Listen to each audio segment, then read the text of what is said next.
Welcome everyone to the chapter 14, Managing Brands over Geographic Boundaries and Market Segments.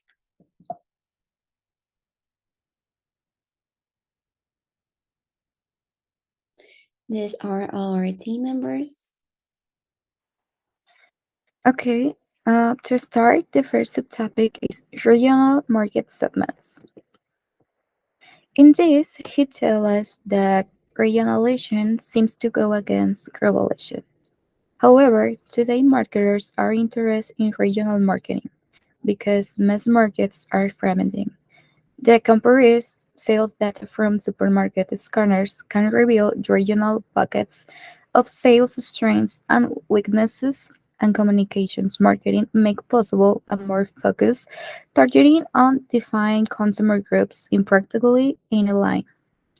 A regionalization strategy can make a brand more relevant and attractive to any individual. A study of retail stores found that a localization strategy could increase sales by 1 to 3 percentage points, and only 10 to 15% of inventory needed to be customized to realize up to 90% of the benefit.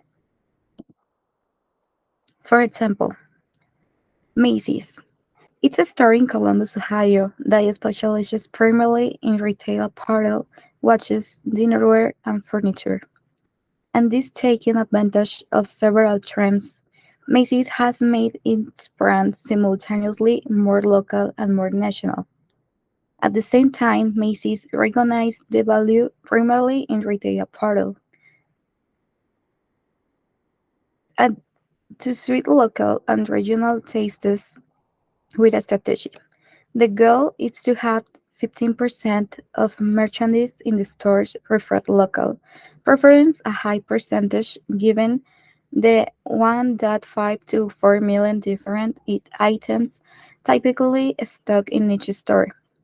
Using database technology, Macy's can determine the volume, type, and color of suitors to sell in different stores, for example, and when to replenish inventory.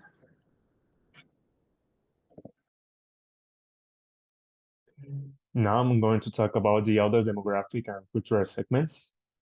Uh, any market segment, however we could define it, may be a candidate for a specialized marketing and branding program, often related to more fundamental difference in shopping behaviors or attitudes about brands. This decision ultimately rests on the costs and benefits of customers' marketing efforts versus those of a less target focus. Now about the importance of market segments. This is describe how important it is for marketers to consider age segments, for example, how younger consumers can be brought into consumer franchise. Because of the increased consumer mobility, better communication via social media, mobile phones, lifestyles are fast becoming more similar across countries and within social demographic segments. For example, a teenager in Paris may have more in common with a teenager in London, even New York, or almost any other major city in the world than with his or her own parents. This is because us, as this new younger generation, may be more easily influenced by trends and broad cultural movements, pulled by worldwide exposure to movies, television, and other media than ever before. One result is that brands able to tap into the global sensibilities of the job market may be better prepared for to adopt a standards branding program and marketing strategy. And after that, we have a warning about the obvious market segmentation. The reason of this warning is that marketing critics say that some consumers may not like being attacked for being different, and it only reforms the image as outsiders of a minority. Furthermore, as a result, consumers who do not belong to the target segment may feel distanced from the company and the brand.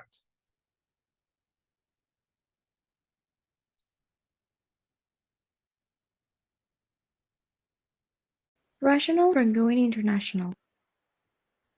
Global brand sales. A number of well-known global brands have derived much of the sales and profits from non-domestic markets for so many years, including Coca-Cola, Shell, Pampers, and Mercedes-Benz, to name a few. Actually, Apple Computers, L'Oreal Cosmetics, and Nescafe Instant Coffee have become fixtures on the global landscape. Reasons for its success. Their successes are among the forces that have encouraged many firms to market their brands internationally, including the following aspects: perception of slow growth and increased competition in domestic markets, belief in enhanced overseas growth and profit opportunities, desire to reduce costs from economies of scale, need to diversify risk, and recognition of global mobility of customers. Importance of global profile. The ability to establish a global profile is becoming a big step for success. For example, in luxury goods such as jewelry, watches, and handbags, where the addressable market is a relatively small percentage of the global market, a global profile is necessary to grow profitably. Marketing program. The marketing program for a global brand consists of one product formulation, one package design, one advertising program, one pricing schedule, and one distribution plan, and so on, that will provide the most effective and efficient option for every country in which the brand was sold. Global evolution of the Oreo brand. In launching its Oreo brand of cookies worldwide, Kraft chose to adopt a consistent global positioning, milk's favorite cookie, although not necessarily highly relevant in all countries. In time, differences emerge across markets. For example, in China, the original cookie is less sweet than in the United States and has different fillings such as green tea ice cream, mango orange, among others. In an example of reverse innovation, Kraft has actually successfully introduced some of these Oreo flavors into other countries. Oreo in its Indian market. Oreo is also making a big push in India, where it's just entering the market and facing competition from major local brands. Launch ads reflected Oreo's updated global positioning based on moments of togetherness and feature a father and son in the twist link dunk that is actually a ritual. Social media has Indian parents sign an Oreo togetherness pledge, promising to spend more quality time with the children. Thanks to international marketing acumen, Oreo now is a 2 billion global brand for Kraft, with 23 million members in its Facebook community. So now I'm going to talk about standardization versus customization. Increasingly, marketers are planning global objectives with local or regional concerns. From these perspectives, transferring products across borders may mean consistent positioning for the brand, but not necessarily the same brand name and marketing program in each market. Centralized marketing strategies that preserve local customs and traditions can be a boon for products sold in more than one country, even in diverse cultures. Here we have some major elements of a marketing program in terms of adaptation issues. First, we have the product strategy. One reason so many companies run into trouble initially going overseas is that they unknowingly overlook differences in consumer behavior. Even companies that have succeeded with local brands maintain that standardized international marketing programs work with only some products in some places and at some times, and will never totally replace brands and ads with local appeal. Next, we have communication strategy. Although the brand positioning may be the same in different countries, creative strategies in advertising may have to differ to some degree. And finally, we have pricing strategy. Marketers need to understand in each country what consumer perceptions of the value of the brand are, their willingness to pay, and their elasticities with respect to price changes.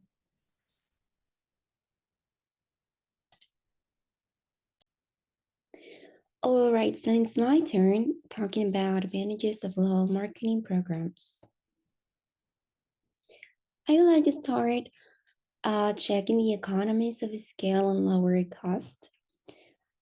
First, the economies of scale. Global marketing programs benefits from production and distribution efficiencies due to higher volumes, especially in cases of strong experience curve effects, which means that the companies that produce high volumes of their products have lower costs when they wanted to sell them or distribute them. Then lower marketing costs. Uniformity in packaging, advertising, and promotion activities saves money. Global corporate branding strategies like Sony's spread costs efficiently across products and countries, which means that when you have like an standardization for all of your brand and products, you're gonna be saving money since you don't have to do a special packaging or advertising for each of them.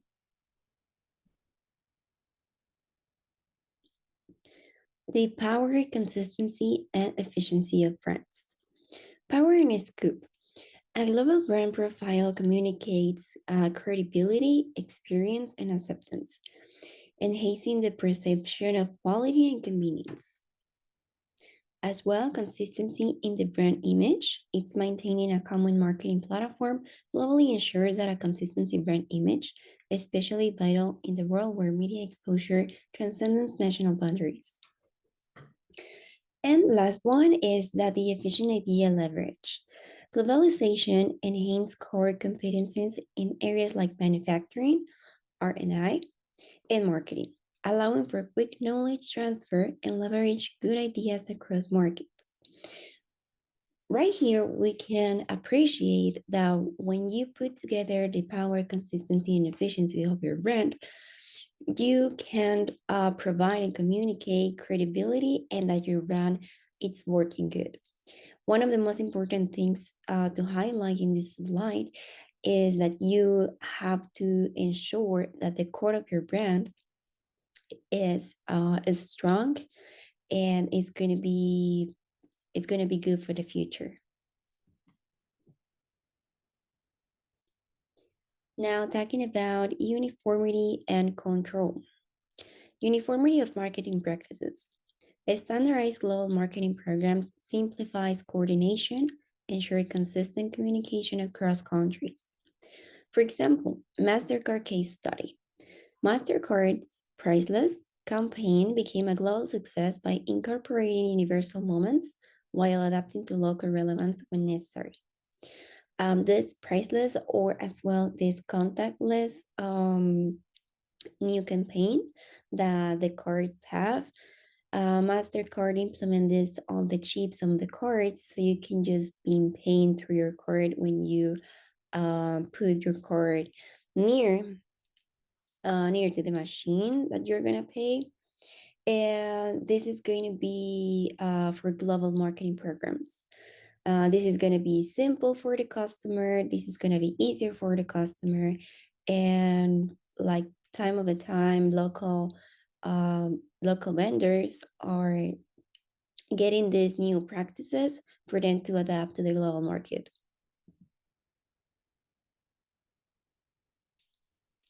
Now I'm going to talking about the disadvantages of global marketing programs. First, differences in consumer behaviors, brand perception. Well, customers' needs and usage patterns. Various consumer behavior across countries due to the cultural values and economic development. Products need adaptation. For example, Tupperware's customers products for different markets like India and Korea. Tupperware is actually a brand that expands global market, but each market needs to have their spot, their target for them to understand their own customers. Then the customer responds to branding. Linguistic differences can alter brand meaning, cultural context matters. Lexicon consultancy assess potential brand name issues, ensuring cultural appropriateness. What this means that when you create your brand, when you set up a name to your brand, You need to make sure that this brand can be named, can be recognized, and that it's not going to be confused when you wanted to expand in global markets. Lastly, customer response to marketing mix. Differences in advertising, perception, price, sensitivity, promotion responses, and sponsorship support. For example, in US and Japanese consumers, distinct attitudes towards advertising reflects regional disparities. Once again, you need to understand and you need to know what your customers are, what your customers want, and what's your target customer. So you can like better understand how to get and how you maintain your customers' behavior. Then let's jump into the product development and competitive environment, beginning with the product life cycle and brand perception. The products may be at the different stages globally. Perceptions of brand vary significantly by region. Few brands appear on global lists, highlighting varying customers' perception. If you remember, the teacher once show us like the list with the 10 most important brands of the 2022. I'm not really remember if it's this year. Yeah, for example, that's a great example that we can take about the 10 most relevant brands per year, that not all of them are on the same stage globally. Then competitive landscape. Europe's competitive scenarios differs due to the easy movement of products. German mainline companies with focus of technology quality pose a strong competition, contributing significantly to the country's economy. This is an example of a country that focuses on a specific market to increase the quality of it. Talking about something really important is the legal environment, the institution and the administrative procedures that you have to take into account when you're creating a brand. Remember that it's not all about colors, it's not all about how it's going to look as well. You need to have present and have in mind these aspects like the legal challenges, like constantly changing legal restrictions, whose challenges for global companies, as well marketing institutions, distribution channels, retail practices, media availability, and cost differs among countries. You have to take in mind as well administrative challenges as implementing global strategies faces resistance to the threats to local autonomy, like the not invented here syndrome may lead local managers to object to global programs, affecting motivation and success. Which means that you always have to be aware of the new legal challenges that you may have when you have a global brand, because you have to be accord each country, you have to be accord global programs as well local programs, and your brand needs to be aware and needs to be aligned each one of them.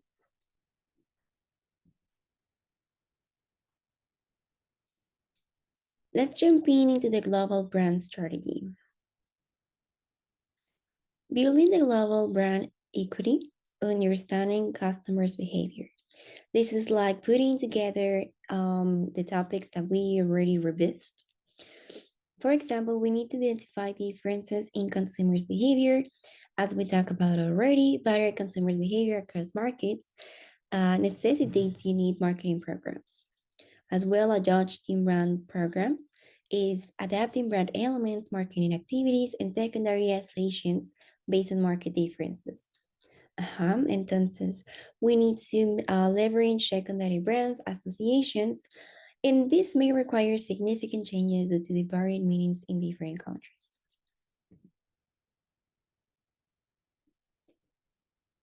Let's talk about now the building global brand equity, crafting brand image, and eliciting responses. What crafting brand image means? Well, it's refining brand image across diverse market and this is a challenge for them. Cultural difference impact brands' personality and imagery. Achieving balance in emotional responses and brand feelings is essential. Then, eliciting brand responses.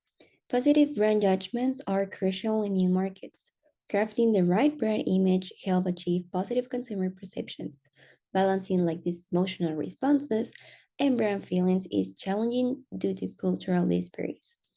Right here means that you need to know how to get to your customer feelings.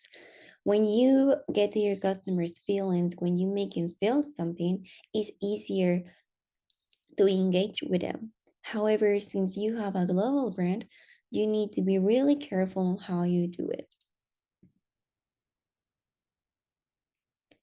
The global brand positioning and challenges in global branding. Well, when we talk about global brand positioning, revisiting brand positioning in each market is essential. Defining like mental maps, core brand association, points of party, and points of difference. We already revised this in previous classes. But the point is that you need to understand market awareness and adjusting the brand associations accordingly are the key. Mhm. Challenges in global branding. Well, pitfalls exist in global branding, such as standardization versus customization, and differences between development and developed markets. Firms need to be carefully balanced these factors to build effective global customer base brand equity.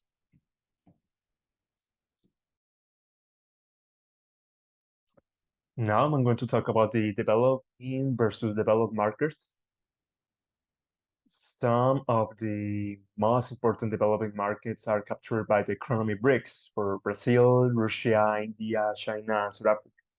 These countries are considered developing, that they do not yet have the infrastructure, institution, and other features that characterize more fully developed economies.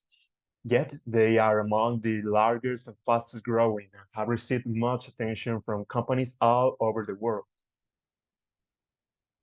Uh, yeah, some attitudes of these are that the difference in consumer behavior, market infrastructure, and capital frame or reference, and so on are so profoundly different among developing markets, though that distinct marketing programs are often needed for each. Often the product category itself may not be well developed, so the marketing program must be operate at a very fundamental level. For example, on the next slide, I have a company that has successfully attacked the market. And this example is Heinz drew 20% of its corporate revenues from emerging markets in 2011 versus less than 5% just a few years before that. With a target of 30% by 2015, the company applied the 3A's model for its emerging market strategy. And what do the 3A's mean? Well, this means like applicability, product must suit local culture. Heinz ketchup has highly sweet taste in the United States, but in certain European countries, it is available in hot, Mexican, and curry flavors. In Philippines, it includes bananas as an ingredient. Second, we have availability. Product must be sold in channels that are relevant for the local population. Indonesia, 2/3 of people buy food in tiny grocery stores or open air markets, so Heinz must be there. Here we have affordability. Product can be priced out of the target market range. To meet consumer budget constraints in emerging markets, Heinz employs different packaging sizes or recipes. In Indonesia, for example, it sells billions of small packets of soy sausage for 3 cents per piece.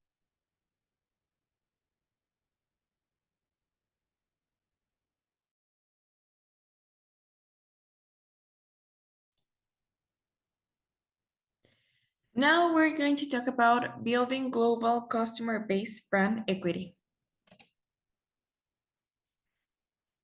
First, we need to understand similarities and differences in the global branding landscape. The first guideline is to recognize that international markets can vary in terms of brand development, consumer behavior, marketing infrastructure, competitive activity, legal restrictions, and so on. Virtually every top global brand and company adjusts its marketing program in some way to across some markets, but holds the parameters fixed in other markets.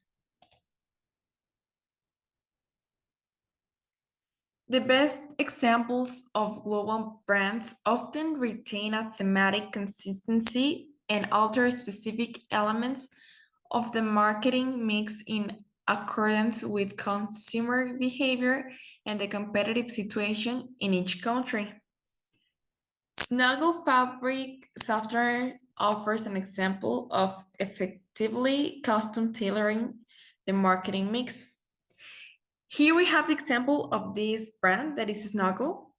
At the beginning, they start selling their products in Germany, but people relate the brand with a cheap brand. It's like here, every time we saw the brand Great Value, we know that it's not going to be like a quality brand. So people, the same thing happened with this brand until they changed their name to, well, I can't really pronounce the name because it's in German, but it was related to something comfortable, cozy, that you can relate it to something soft. And people start buying it like even more. So they start to expand to France, and there they changed their name to something that in France they can understand also as something soft, so something that you enjoy, like something really nice to the touch. So as they keep expanding to other markets, they kept like the same image of this beautiful bear that you can also relate to softness, and they start changing their name so people can relate to that, to what they're looking for in their own language. Like for example, we have here the product that they sell in Italy, that it's named Coccolino. And also on the right hand, you can see the one they sell in Spain, that is Mimosin, that we also can relate it to in Mexico, that it's something like gives you a pleasant feeling. And so here the success of Snuggle reflects the importance of understanding similarities and differences in the branding landscape. Although marketers typically strive to keep the same brand name across the markets, in this case, the need for a common name was reduced since people generally don't buy fabric softened away from home. On the other hand, a common consumer desire for softness that transcended country boundaries was effectively communicated by a teddy bear as the main character in the global ad campaign, as I mentioned previously.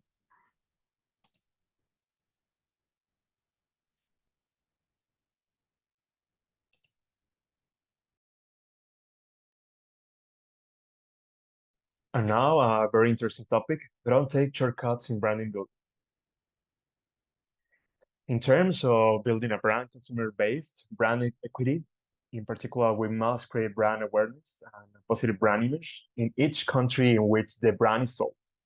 Demands that may differ from country to country, or the actual sources of brand equity themselves may vary. Nevertheless, it is critically important to have sufficient levels of brand awareness, strong and prevalent and unique brand associations to provide sources of brand equity in each country. Um, we have the brand. Building a brand in new markets must be done from the bottom up strategically. Building a brand in new markets must be done from the bottom up. That means that concentrating building awareness first before the brand image. Uh, This means determining how to best create sources of brand equity in new markets. Distribution, communication, and pricing strategies may not be appropriate in any two markets, even if the same overall brand image is desired in both. The guidelines. The guidelines suggest that need for patience and possibility for backtracking or brand development to engage in a set of marketing programs and activities that the brand has long since moved beyond its original markets. Marketers sometimes fail to realize that their own country, they are building on a foundation of perhaps decades of carefully compiled associations in consumers' minds. Although the period needed to build the brand in new markets may be compressed, it will still take some time. Third, we have the temptation and often the mistake. The temptation is to explore the current marketing program because it seems to work. Although that may be the case, the fact that a marketing program can meet with a sentence or even some success doesn't mean it is the best way to build a strong and sustainable global brand equity. An important key to success is to understand each customer, recognize what he or she knows or could value about the brand, and tailor marketing programs to his or her desires.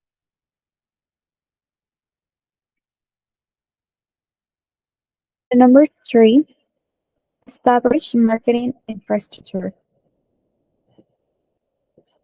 A critical success factor for many global brands is their manufacturing, distribution, and logistical advantage. These brands have created the appropriate marketing infrastructure from scratch if necessary and adapt to capitalize on the existing marketing infrastructure in other countries. We know that both that channels especially vary in their stage of development. Chain grocers have a 15% share in China, 14% in Russia, and only 15% in India. For example, concerned about poor regulation in European stores. The ice cream, Häagen-Dazs, ended up suffering dozens of free freezers to retailers across the continent. Companies go to great lengths to ensure consistency in product quality across markets. McDonald's gets over 19% of its rails materials from local suppliers and will even spend research to create the necessary inputs if they are not locally available.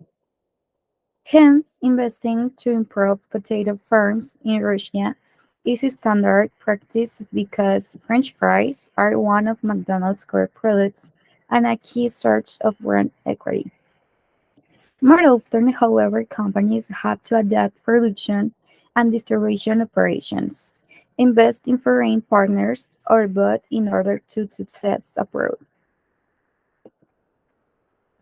Okay, embrace integrate marketing communications is a number four. A number of top global firms have introduced extensive integrated marketing communications programs. Overseas markets don't have the same advertising opportunities and expensive, well developed. USA media market as a result, US-based marketers have had to embrace other forms of communication in those markets, such as sponsorship, promotions, public relations, merchandising activity, and so on to a much greater extent. For example, the ice cream Ben& Jerry's. To help making quite socially Vermont brand Ben& Jerry's more locally relevant in Britain. The company ran a contest to create the quintessential British ice cream flavor. Finalists covered the gamut of the British cultural spectrum and included reference to royalty, Queen Victoria and Queen John Mum, rock and roll, John Lennon and Robbie Tuesday, literature, great expectations, and Agatha Christie, and Scottish heritage Nessus Nectar and Chalk Nest Monster. Other finalists include Mighty Victim, Christian Grant, and James Bond. The winner favored Cool Britannia was a prey on the popular British military anthem Rule Britannia and consists of vanilla ice cream.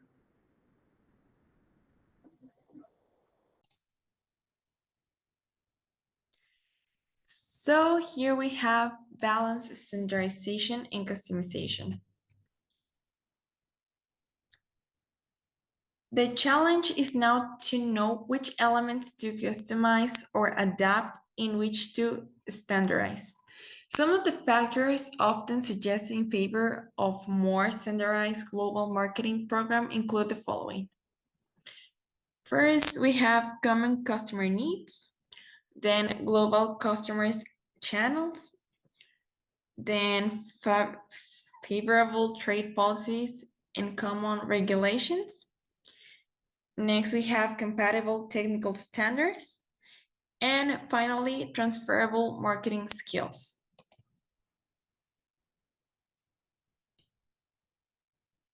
The following are likely candidates for global campaigns that retain a similar marketing strategy worldwide.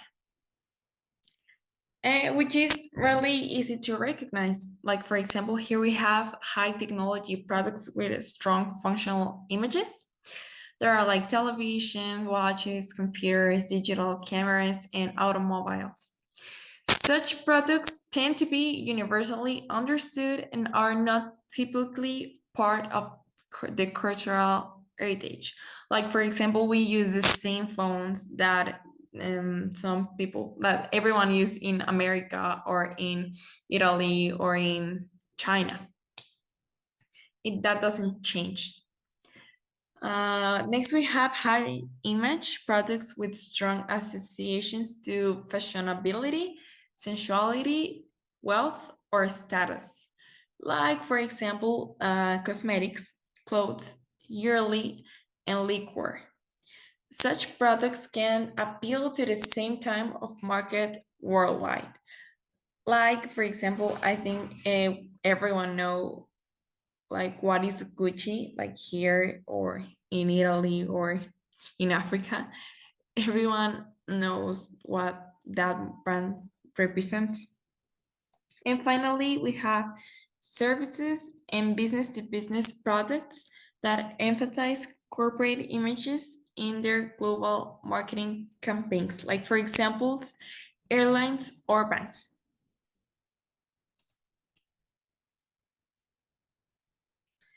We have here retailers that sell to upper class individuals or that specialize in a salient but unfulfilled need, like by offering a wide variety of toys at affordable prices.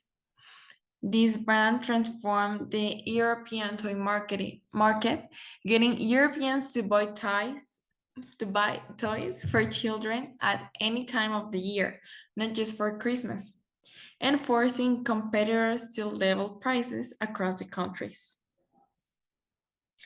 Brand positioned primarily on the basis of their country of origin. An example is Australia's Foster's beer, which ran the How to Speak Australian ad campaign for years in the United States. We actually saw this with our teacher. She taught us that sometimes when you use something that represents your country, people like it more because I don't know, they want to feel that they are consuming something foreign that really represents that country, that is different than what they know. And then we have products that do not need customization or other special products to be able to function properly. ITT Corporation found that standalone products such as heart pacemakers could easily be sold the same way worldwide. Like, yeah, of course, like we use the same things to have like operations here in Mexico that in the rest of the world. We use the same medicine here and there. Now we have balanced global and local control. Balance global and local control. The key of this decision in developing a global marketing program is choosing the most appropriate organizational structure for managing global brands. In general, there are three main approaches to organizing for a global marketing effort: centralization at home office or headquarters, decentralization of decision making to local foreign markets, sorry, and some combination of centralization and decentralization. In general, firms tend to adopt a combination of centralization and decentralization to better balance local adaptation and global standardization. In many, if not most markets, the cost savings of standardizations may not outweigh the revenue potential for tailoring programs to different groups of consumers. These authors advocate a mixed strategy, standardizing the core aspects of the brand, those that provide its main competitive edge, but allowing local adaptation of secondary aspects. According to their approach, branding, positioning, and product formulation are most likely to be standardized and advertising pricing less, so distribution is more often localized.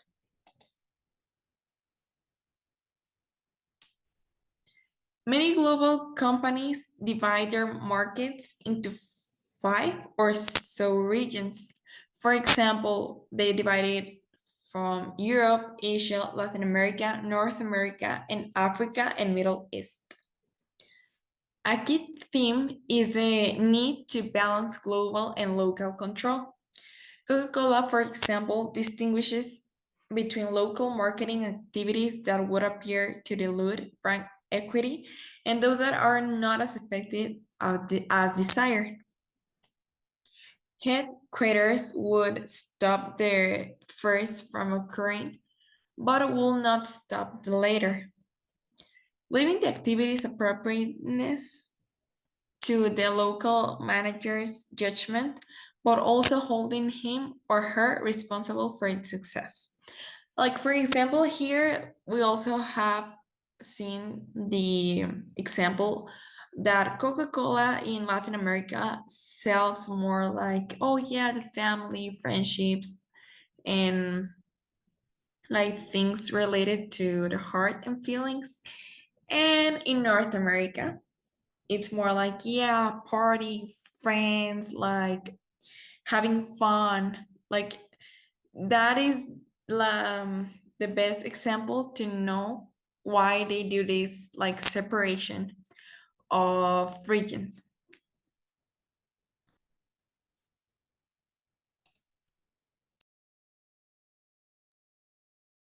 And after all, we have the cultural brand partnerships. Mm, we have that most global brands have marketing partners of some form of their international markets, ranging from joint ventures, partner, licenses, or franchise, and distributors or ad agencies and other marketing support people. One common reason for established brand partnerships is to gain access to distribution. For example, Guinness has very serially used partnerships to develop markets or provide expertise in labs. Well, we have identified three alternative ways to enter a new market. The first one is by exporting existing brands on the firm into a new market, introducing a geographic extension. The second one is by acquiring existing brands already sold in the new market but not owned by the firm. And the last one is by creating some form of brand alliance with another firm. by joint ventures, partnership, or licensing agreements. But we have identified three great criteria. According to Barr, Weiss, and Robertson, three are trade-offs. Among these three criteria, such as speed control investment, we have three major problems. For example, the major problem with geographic institution is speed, because most firms don't have the necessary financial resources and market experience to roll out products to a large number of countries simultaneously. Global extension can be a slow process. And second one, brand acquisitions, on the other hand, can be expensive and often more difficult to control than typically assumed. And we have brand alliances. May offer even less control, although they are generally much less costly.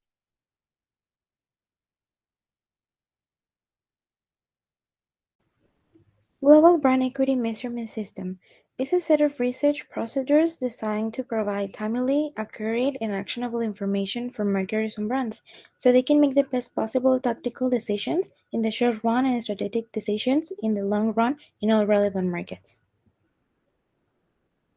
The challenge to achieve. As part of this system, this defines the brand equity charted in a global context, outlining how to interpret the brand positioning and the resulting marketing program in different markets, as suggested by the previous global branding commandment. The challenge is that the marketing research infrastructure may be lacking in many countries, so that's why marketing research firms are creating global networks of companies that help overcome this problem. Leverage brand elements. Proper design and implementation of brand elements can often be critical to the successful building of global brand equity. A number of brands have encountered resistance because of difficulty in translating their name, packaging, slogans, or other brand elements to another culture. For example, Spanish to Chinese, or even Spanish to English. Examples: Burger King. In Australia, the same name already existed. That's why they had to change their name and they chose Hungry Jack's. Dunkin' Donuts. In Spain, they already had this name as a brand, so that's why they had to change donuts to coffee. Danone. In the United States, called the brand Dan One, so they changed it to Danone as a trade name in the country. Nonverbal brand elements. Nonverbal brand elements such as logos, symbols, and characters are more likely to directly transfer well, at least as long as their meaning is visually clear, than verbal brand elements that may need to be translated into another language. Actually, it's more likely to be helpful in creating brand awareness than branding image, however, which may require more explicit meaning and directed statements. It's not surprising that the right brand logo, symbol, or character can have a huge impact on global marketing effectiveness. For example, brands like Nike, Chanel, or Apple, their symbols are recognized worldwide and have a huge impact in every person. Nonverbal problems. However, nonverbal elements can encounter translation problems. For example, certain colors have a strong cultural meaning. Actually, some marketing campaigns using various shades of green in advertising, packaging, and other marketing programs run into trouble in Malaysia, where these colors symbolize death and disease. Branding strategies. Many firms have attempted to create more uniform brand elements, pursuing a global branding strategy. Mars chose to replace its Streets and Bonitos brands with the M&M's brand worldwide. To create a stronger global brand, PepsiCo pulled together dozens of company-owned of potato chips sold under different names and began to market them all around under a more uniform laced logo that is already known for everyone. The company also boosted advertising and improved quality to enhance the brand image at the same time. And that's it. So thank you for your attention.